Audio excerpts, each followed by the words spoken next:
नमस्कार साथियों, हमारे आपके YouTube channel math and reasoning by DK sir में आपका हार्दिक स्वागत और अभिनंदन। आज हम संधि टॉपिक पढ़ने वाले हैं और संधि में हम देखेंगे कि किस प्रकार से हम इसको एक इजी तरीके से फ्लो करते हुए पढ़ेंगे। आगे बहुत ही अच्छे तरीके से हम पढ़ेंगे। आपको ये मालूम भी नहीं पड़ेगा, भान भी नहीं होगा कि हम संधि पढ़ रहे हैं या मतलब एक कोई जैसे स्वर पढ़ रहे हैं, जैसे कोई व्यंजन पढ़ रहे हैं। सच्ची बता रहा हूँ, आप इस वीडियो को पूरा देखना, आपको लगेगा कि बहुत शानदार तरीके से हमको समझ में आ गया ये चीज़। पूरा मन लगाकर इसको आप अगर पढ़ेंगे, सुनेंगे, तो मैं कह रहा हूँ कि संधि आज के बाद आप कभी भूलेंगे नहीं। तो आ जाइए संधि टॉपिक पे बात कर लेते हैं। देखिए, कुछ संधि के अंदर दो शब्द मिल रहे हैं यहाँ, सम और धी। सम का अर्थ होता है अच्छी प्रकार से, अच्छी प्रकार से, और धी का अर्थ होता है मिलना, अच्छी प्रकार से मिलना। यानी कि संधि होता है अच्छी प्रकार से मिलना। क्या मिलेंगे? क्या मिलेंगे? वर्ण मिलेंगे। क्योंकि कई बार क्वेश्चन ऐसा ही पूछ लेते हैं कि संधि में मेल होता है वर्णों का, वाक्यों का, शब्दों का, ऐसे। तो आपको ध्यान रखना है, क्या मिलेंगे? वर्ण मिलेंगे। ठीक है, तो यहीं से कुछ नियम निकल जाते हैं। क्या नियम निकलता है? कि वर्णों की यदि निकटता होगी, वर्णों की निकटता होनी चाहिए, होनी चाहिए, वर्णों में निकटता होनी चाहिए, तो उसमें क्या होगी? संधि होगी। ठीक। नियम नंबर 2, संधि हमेशा तत्सम शब्दों में होगी। ध्यान रखना, संधि हमेशा तत्सम शब्दों में होगी, हमेशा तत्सम शब्दों में होगी, तत्सम शब्दों में होगी। ठीक है, धैर्य बनाए रखें। मैं कह रहा हूँ कि अब इसके आगे जो मैं बताने वाला हूँ, एक नियम और बता के इससे आगे जो बताऊँगा, आपको लगेगा कि मैंने आज तक या तो आपने कहीं ऐसा पढ़ा नहीं होगा। और मैं पूरे विश्वास के साथ कह रहा हूँ कि आपको ये चीज़ बहुत ही अच्छी लगेगी। तत्सम शब्द में होती है। संधि में प्राय दो खंड होते हैं, ध्यान रखें। संधि में प्राय दो खंड होते हैं, दो खंड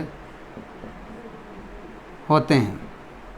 ठीक, कैसे होते हैं देखें। पहले खंड का अंतिम वर्ण, पहले खंड का अंतिम वर्ण धन, दूसरे खंड का प्रथम वर्ण, दूसरे खंड का प्रथम वर्ण। और ये दोनों निकट होंगे तो ये दोनों मिलकर क्या करेंगे? संधि करेंगे। जैसे नर, धन, इंद्र। नर है, पहले खंड का अंतिम वर्ण अ है, दूसरे खंड का प्रथम वर्ण ई है, ई है, दोनों मिलके क्या बन जाएंगे? ए। तो ये बन जाएगा नरेंद्र, नरेंद्र। दो खंड हो गए, नर, धन, इंद्र, नरेंद्र। तो ये संधि की एक सामान्य जानकारी कि सम और धी से मिलकर संधि बनती है। सम का अर्थ होता है अच्छी प्रकार से, धी का अर्थ होता है मिलना। क्या मिलेंगे? वर्ण मिलेंगे। वर्णों में क्या होनी चाहिए? निकटता होनी चाहिए। संधि कहाँ होती है? हमेशा तत्सम शब्दों में होती है। संधि में प्राय खंड कितने होते हैं? दो होते हैं। कौन कौन से? पहले खंड का अंतिम वर्ण, दूसरे खंड का प्रथम वर्ण। जैसे नर और इंद्र, नरेंद्र। ठीक, आगे बात करते हैं, संधि के प्रकारों की बात करते हैं। देखिए, संधि के प्रकार, संधि मुख्यतः 3 प्रकार की होती है। संधि मुख्यतः कितने प्रकार की होती है? 3 प्रकार की होती है। पहला प्रकार होता है स्वर संधि, दूसरा प्रकार होता है व्यंजन संधि, और तीसरा प्रकार होता है विसर्ग संधि। पहला प्रकार, प्रकारों की अगर हम बात करें तो 3 प्रकार की होती है। स्वर संधि, दूसरा इसको अच संधि भी बोलते हैं, अच संधि। स्वर संधि, व्यंजन संधि, इसको हल संधि भी बोलते हैं, हल संधि। और तीसरा प्रकार है विसर्ग संधि, विसर्ग संधि। देखिए ये तो प्रकार हो गए। यहाँ तक हमने, आप भी यहाँ तक जानते हो कि संधि किसे कहते हैं और संधि के प्रकार कौन से हैं, यहाँ तक सब जानता है। आगे समस्या कहाँ आती है? अब यहाँ से आगे बच्चों को जो समस्या आती है यहाँ से आती है कि अब उनको कैसे उन नियमों को याद करें, कैसे वर्णों का मेल हो रहा है और कैसे उन वर्णों को हम याद करें। तो इसका देखना, आपको तनिक भी विचलित होने की ज़रूरत नहीं है और मैं कह रहा हूँ भयभीत होने की ज़रूरत नहीं है। आप आज अगर इस चीज़ को समझ गए तो मैं कह रहा हूँ दावे के साथ, ता जीवन आप कभी इस चीज़ को नहीं भूलोगे। देखिए कैसे, आप ये चीज़ तो आपको आती ही होगी, ठीक। ऐसे है नारा, ए आ ई उ री, ए आई ओ और आउ, ठीक। ये स्वर आपको पता है, इसमें आपको कोई विशेष प्रयास की ज़रूरत नहीं है। आगे देखिए क्या करना है। मुझे नहीं पता है कि अब हम पहला प्रकार पढ़ रहे हैं इसमें, स्वर संधि, स्वर संधि पढ़ रहे हैं क्योंकि स्वर है तो नाम से स्पष्ट स्वर है। अब मुझे भी नहीं पता है कि स्वर संधि के कितने प्रकार हैं और आपको भी नहीं पता है कि स्वर संधि के कितने प्रकार हैं। तो आइए देखिए कि यहीं से निकलेगा, स्वर संधि के प्रकार निकलेंगे तो यहीं से ना निकाल लीजिए। आ जाइए देखते हैं। देखिए इस ए और आ, ई और बड़ा ई, ऊ और बड़ा ऊ और री, यहाँ तक चलिए। पहले क्या करना अपने को, पहले इस ए को ऐसे मिलाओ, ठीक। फिर इस ए को आ से मिलाओ, ठीक। फिर इस आ को ऐसे मिलाओ, ठीक। फिर इस आ को आ से मिलाओ। क्लियर? कुछ नहीं करना। ए और आ पढ़ रहे हैं, पहले ए को ऐसे मिला दिया, फिर ए को आ से मिला दिया, इन दोनों का। फिर आ को ऐसे मिलाया, इसका इससे, फिर इस आ को आ से मिला दिया, ठीक। तो ये बन जाता है आ, दीर्घ रूप धारण कर लेता है, बड़ा बन जाता है, दीर्घ बन जाता है, ठीक। इसी को हम अगर नियम बनाएं, क्या करेंगे नियम, इसी का नियम क्या बन जाता है, ए या आ। इधर वाला ये प्रथम खंड की बात कर रहे हैं, प्राय दो खंड में संधि होती है, ध्यान रखना। प्राय दो वर्ण होते हैं, दो खंड होते हैं, प्रथम खंड का अंतिम वर्ण और दूसरे खंड का प्रथम वर्ण। तो ये प्रथम खंड का अंतिम वर्ण है और ये दूसरे खंड का प्रथम वर्ण है। तो प्रथम और अंतिम, दूसरे खंड का प्रथम वर्ण मिलके संधि हो रही है। नियम बन रहा है ए या आ और फिर ए या आ, उसके बाद क्या बन जाएगा आ। इतना समझ लिया। अब आगे हर चीज़ ई या ऊ, इन सबको ऐसे ही ये विस्तार से समझा दिया मैंने आपको, ठीक है। अब इसको नियम रूप में लिखूंगा तो ऐसे लिखूंगा, मैं ऐसे ही लिखूंगा, बाकी खुला रूप ये है। पूरा समझा दिया, समझ में आ गया। ए को ऐसे मिलाया, कुछ नहीं करना, पहले से शुरुआत करनी है।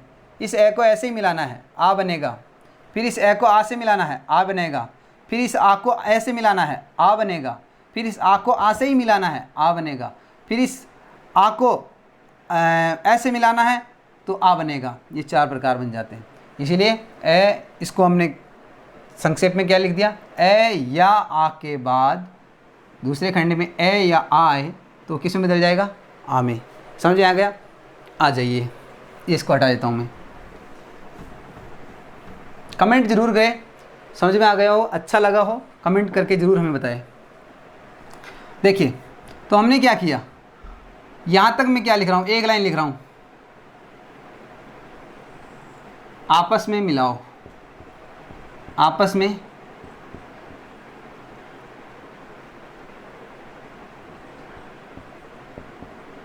आपस में समान दिखने वालों का मिलाओ, समान दिखने वाले वर्णों को मिलाओ, मिलाओ। ठीक, क्या है आपस में समान, जैसे ए और आ आपस में समान दिख रहे हैं ना, तो इसको हमने मिला दिया। ए या आ के बाद आपस में मिलाया, ए या आ बन गया आ। ठीक, ई और ई समान दिख रहा है ना, ई या दीर्घ ई को छोटा ई और दीर्घ ई से मिलाया, क्या बन जाएगा, दीर्घ रूप बन रहा है। देखिए आप, समान दिख रहा है ऊ या ऊ या ऊ, इसके बाद में ऊ या बड़ा ऊ को मिलाया, क्या बन जाएगा, दीर्घ ऊ बन जाएगा। क्लियर हो रहा है। अब देखिए यहाँ री है ना, री है ना, इस री को हम री से मिलाएंगे ना तो इसका दीर्घ रूप बन जाएगा, ये से, ये दीर्घ रूप है, ये छोटा और ये दीर्घ रूप बन गया। ठीक, तो आ ई ओ और री, यहाँ तक कोई दिक्कत है आपको? नहीं है सर। तो आगे बढ़िए, कुछ नहीं किया, आपस में मिला दिया, यहाँ तक मिला दिया। आ जाइए, अब हमें क्या करना है, ये नियम, इसको आप मान सकते हो नया नियम मानो, कुछ भी मानो, कुछ नहीं किया हमने कि सर हमें स्वर आते थे, हमने क्या किया, री तक वालों को आपस में मिला दिया, जो समान दिख रहे थे उनको आपस में मिला दिया, है ना। तो हमारा क्या हो गया, ये एक प्रकार से दीर्घ, ये आ, दीर्घ ई, दीर्घ ऊ, दीर्घ री सामने आ गया। अब क्या करना है, अब उठाओ इसको, इसको उठाओ, ए को,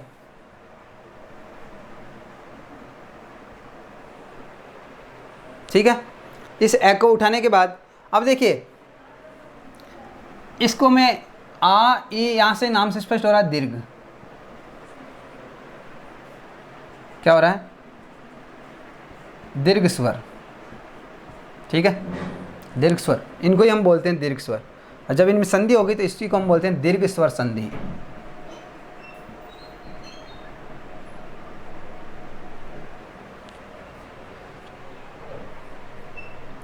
ठीक है। अब मैं क्या कर रहा हूं, इस ए को हटा रहा हूं, ए को उठा रहा हूं। ठीक, आ जाइए, ए को उठा लीजिए।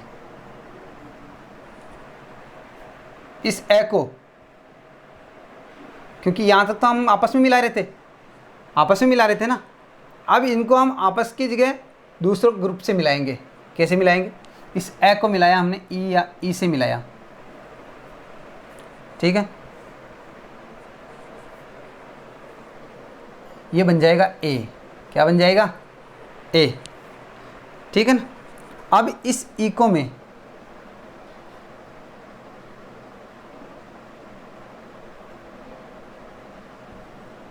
इस ए को मैं ऊ के साथ मिलाऊं, किसके साथ, ऊ के साथ मिलाऊं, तो ये बन जाएगा जैसे ओ,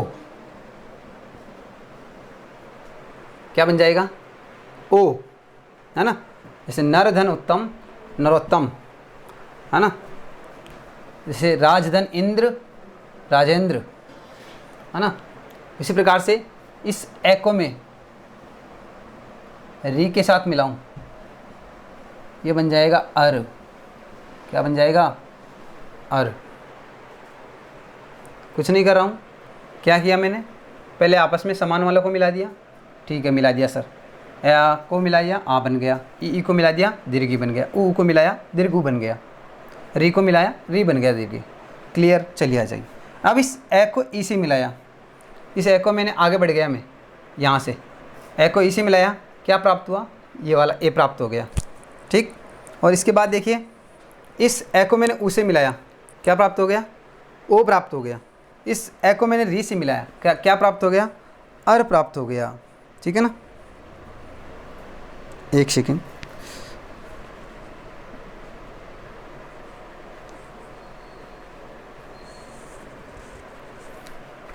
आ जाइए। अब इसको ही हम बोलते हैं, इसको ही हम बोलते हैं ए ओ अर, इनको बोलते हैं गुण स्वर। कौन से स्वर बोलते हैं, गुण स्वर। गुण स्वर, ठीक है। संधि हो रही है तो गुण स्वर संधि निकल रहे हैं ना, स्वर संधि के प्रकार, है ना। ज़्यादा लोड नहीं लेना है, खेल रहे हैं, एक खेल चल रहा है और खेल रहे हैं। पहले इसको आपस में मिला दिया, फिर इनको इससे मिला दिया, इनको इससे मिला दिया, फिर इसको इससे मिला दिया, ठीक है। तो ये हो गया आपका। आगे अब हम क्या करेंगे, एक सेकेंड। तो देखिए ये समझा हमने कि भाई किस प्रकार से। अब देखो ना, अब हम देख रहे हैं कि भाई ए बन रहा है ना। अब ये ए समान स्वर वाले, समान दिखने वाले कौन से हैं? ए या आ, ए या आ। इधर भी समान दिखने वाले ए या आ, इधर भी समान दिखने वाले ए या आ। क्लियर। इधर देखिए ई का समान स्वर, ई का समान दिखने वाला बड़ा ई, बड़ा ऊ, ठीक है। तो ये ए ओ अर हो जाएगा, इन्हें बोलते हैं गुण स्वर। यहाँ तक ठीक है, देख ले, स्क्रीनशॉट ले लेना, आगे मैं साफ करके आगे बता रहा हूँ।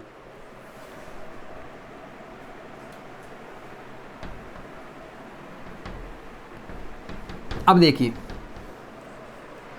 यहाँ तक हम कर चुके हैं। इन पहले तो हमने आपस में दिखने वालों को आपस में मिलाया, फिर इस ग्रुप को मैंने यहाँ तक मिला लिया, ई उ और रे तक, तो गुण स्वर आ गया। अब हम क्या करेंगे, जैसे वृद्धि स्वर की हम बात करेंगे। अब वृद्धि कैसे होगी वो देखेंगे। वृद्धि में ए ई और ई, ए या आ को हम मिलाएंगे ए या आई से, क्या हो जाएगा? आई हो जाएगा। कुछ नहीं किया ना, इसकी को मिला रहा हूँ, अभी आगे बढ़ रहा हूँ, फिर यहाँ से, फिर इसी ए या आ का मेल होगा ओ या आउ से। क्रम से देखिए, बिल्कुल क्रम से चल रहा है, ये हो गया। इनको हम बोलते हैं वृद्धि स्वर। कौन से स्वर है ये? वृद्धि स्वर। मेल हुआ तो वृद्धि स्वर संधि, वृद्धि स्वर संधि, ठीक है। जैसे पुत्र धन ऐष्णा, पुत्रेष्णा, है ना, तो आई हुआ ना पुत्र, जैसे पुत्र धन ऐष्णा। देखो इसमें ए है, ये ए है, और ये क्या बन गया? पुत्रेष्णा। क्लियर? आ जाइए। अब आगे देखिए, मिला लिया सबको। अब मुझे क्या करना है, इस ई को उठाना है, इस वाले ग्रुप को उठा लेता हूँ मैं, ठीक है। ई या ई के बाद में ए आए तो क्या हो जाएगा? ये हो जाएगा, ठीक है। क्या हो जाएगा? ये हो जाएगा। ऊ या ऊ के बाद में ए आए तो ये हो जाएगा, वह हो जाएगा। इसको उठाया, इसके साथ हो जाएगा। अब देखो ये है ना, ए एक सांकेतिक रूप में बता रहा हूँ, आके आ जाए तो या कर देना है ना, तो ऊ आ जाए तो ऊ कर देना है, ई या ऊ के बाद में, ठीक है ना। तो ये एक सांकेतिक रूप में है, इन सब के साथ हो सकता है। जैसे ए या आ के साथ, ए के साथ हो रहा है तो ये हो रहा है, आ के साथ होगा जो या हो जाएगा, ऊ आ जाएगा तो यू हो जाएगा, ऐसे, ठीक है। अब देखिए री है, री का ए के साथ हो जाएगा, रे हो जाएगा, ठीक है ना। ये हो गया। ये कौन सी है? ये वह रे, और ले भी होता है तो संस्कृत में हम री धन ए, तो वो होता है ले। ये वह रे ले, और ये हमारी कहलाएगी यण, इनको बोलते हैं यण स्वर, और इनको बोलते हैं यण स्वर संधि, यण स्वर संधि, ठीक है जी। यहाँ तक हो गया। अब देखिए मैंने इसको उठाया, इन सब के साथ मिला लिया, ठीक है। इसको भी उठाया, इन सब के साथ मिला लिया, ठीक है। और इसको भी उठाया और इनके साथ मिला लिया, तो ये वह रह ले निकल के आ गए। अब क्या बच रहा अपने पास? अब मुझे इसको आगे अब देखेंगे, ए है, ठीक है। जैसे इसको हम ए और आ, ये क्या बन गया, ए और आई के बाद आई बन गया, ए और आ, ओ या औ आया, औ बन गया। अब देखिए आगे, अब इस ए को देखना, इस ए को ए के साथ मिलाइए, ए को ए के साथ,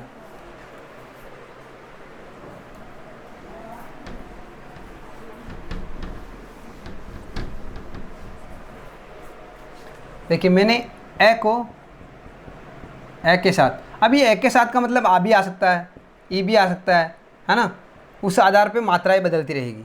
लेकिन इस ये आना, पहले खंड में ए आएगा और दूसरे खंड में अन्य वर्ण आ जाए तो वो क्या हो जाएगा, आय हो जाएगा। क्या हो जाएगा, आय। ठीक है।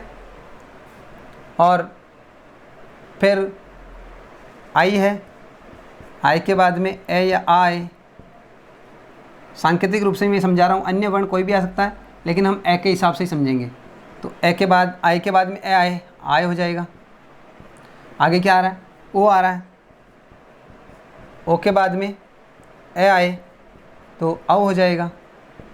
और अंत में औ आ रहा है, औ के बाद दूसरे खंड में ए आए, आव हो जाएगा। और इसी को हम ए आय औ आव को हम कहते हैं अयादी। क्या कहते हैं, अयादी, अयादी स्वर संधि। ठीक है जी। तो अब देखना, अब हमने क्या समझा, पहले हमने क्या पढ़ा, आपस में समान दिखने वाले वर्णों को मिलाओ, मिला लिया। इस ए को ऐसे में आ से मिलाया, ए आ का ए आ से मिलाया तो आ बन गया, ई को मिलाया तो दीर्घ बन गया, ऊ को मिलाया तो दीर्घ बन गया, री को मिलाया तो दीर्घ री बन गया। क्लियर। फिर हमने क्या किया, इस ए को और आ को, इस ई को पकड़ा और ए आ के साथ मिलाया। ठीक है ना। तो जैसे ए ओ अर हमें प्राप्त हुआ, है ना। जैसे ए आ को पकड़ लिया, किसके साथ मिला दिया, ई के साथ मिला दिया। फिर किसके साथ मिलाया, ऊ के साथ मिलाया। फिर किसके साथ मिलाया, री के साथ मिलाया। तो क्या बन गया, इन दोनों को जब हम मिलाएंगे, इस ग्रुप को हमने इसके साथ मिलाया तो इस ग्रुप के साथ मिलाया तो क्या बन गया, ए बन गया था। क्या बन गया था, ए बन गया था। ठीक है। फिर इस ग्रुप को मैंने इसके साथ मिलाया, इस ग्रुप के साथ मिलाया, क्या बन गया, ओ बन गया था। फिर इस ग्रुप को मैंने किसके साथ मिलाया, एक वाले ग्रुप को मैंने री के साथ मिलाया, अर बन गया। ठीक है। आपने देखा होगा ए ओ अर, ये तीनों मैंने बताया था गुण स्वर है। क्लियर है। ए ओ अर तीनों क्या है, गुण स्वर है। फिर हमने क्या किया, इस पहले वाले ग्रुप को किसके साथ मिलाया, ए के साथ मिलाया, फिर आई के साथ, आओ के साथ, आओ के साथ, ये सब हमने मिलाते हुए किया। फिर अंत में हमने ए को, इन चारों वर्णों को, शुरू वाले वर्ण एक के साथ, क्योंकि ये सब अन्य के साथ वर्ण, अन्य के मेल होगा, अन्य के साथ जैसे जैसे मेल होगा मात्रा बदलती रहेगी, लेकिन संकेत रूप में हमने सिर्फ ए को उठाया। तो ए और ए आय, आई और ए आय, ओ और ए अव, और औ और ए आव। तो हमने देखा कि किस प्रकार से पाँचों संधियाँ, यहाँ से हम देख रहे हैं कि स्वर संधि के यहाँ से 5 भेद निकल के आ रहे हैं। ठीक। अब यहाँ से आप देख सकते हैं कि किस प्रकार से हमने स्वर संधि को एक प्रकार से खेल की भांति पढ़ लिया है। कुछ नहीं किया था, हमने स्वर संधि को आपस में मिलाया, फिर आपस में मिलाते हुए फिर एक दूसरे के साथ मेल बिठाया और 5 प्रकार निकल के आ गए स्वर संधि के। कितने प्रकार निकल के आ गए स्वर संधि के? पहला प्रकार निकल के आएगा दीर्घ स्वर संधि, ये क्रम से रहेगा, दीर्घ स्वर संधि। दूसरा प्रकार निकल के आया हमारा गुण स्वर संधि, गुण स्वर संधि। तीसरा प्रकार निकल के आया वृद्धि स्वर संधि, वृद्धि स्वर संधि। चौथा प्रकार निकल के आया दीर्घ स्वर संधि, गुण स्वर संधि, वृद्धि स्वर संधि और यण स्वर संधि। और पांचवा प्रकार निकल के आ गया अयादी स्वर संधि, अयादी स्वर संधि, अयादी स्वर संधि। ठीक है।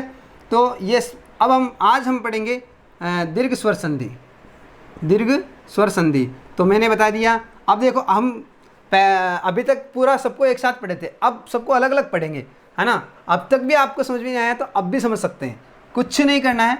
ए आ ई ऊ और री, बस दीर्घ स्वर संधि में यहाँ तक काम चल जाएगा अपना, आगे नहीं बढ़ना। क्या करना है, ए आपस में मिलाओ, ए या आ को ए या आ से मिलाओ, क्योंकि जब 1 + 1 करेंगे तो बड़ा 2 होगा ना, तो ए समान को समान से मिलाएंगे, डबल हो जाएगा, दीर्घ हो जाएगा, है ना। तो दीर्घ हो गया आ।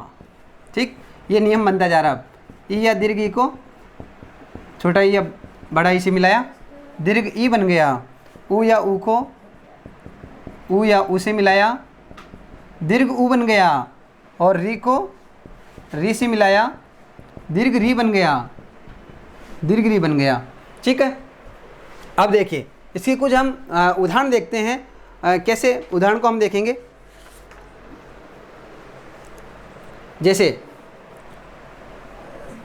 पीत धन अंबर, इसमें ए है, ये देखो ए है, समान समान मिल रहा है ना, दीर्घ हो जाएगा पीताम्बर। पीत धन अंबर क्या हो गया, पीताम्बर। जैसे ये वाला देखिए, रवि धन इंद्र, दीर्घ छोटा और छोटा क्या बन जाएगा, दीर्घ रविंद्र। क्लियर है, रविंद्र। और जैसे लघु धन उत्तर, छोटा छोटा क्या बन जाएगा, दीर्घ लघुत्तर, लघुत्तर। क्लियर। जैसे इसका देखिए, मातृ धन ऋण, ऋण क्या बन जाएगा, मातृण, ये दीर्घ है। ठीक है, तो और हम इसके उदाहरण और देख सकते हैं।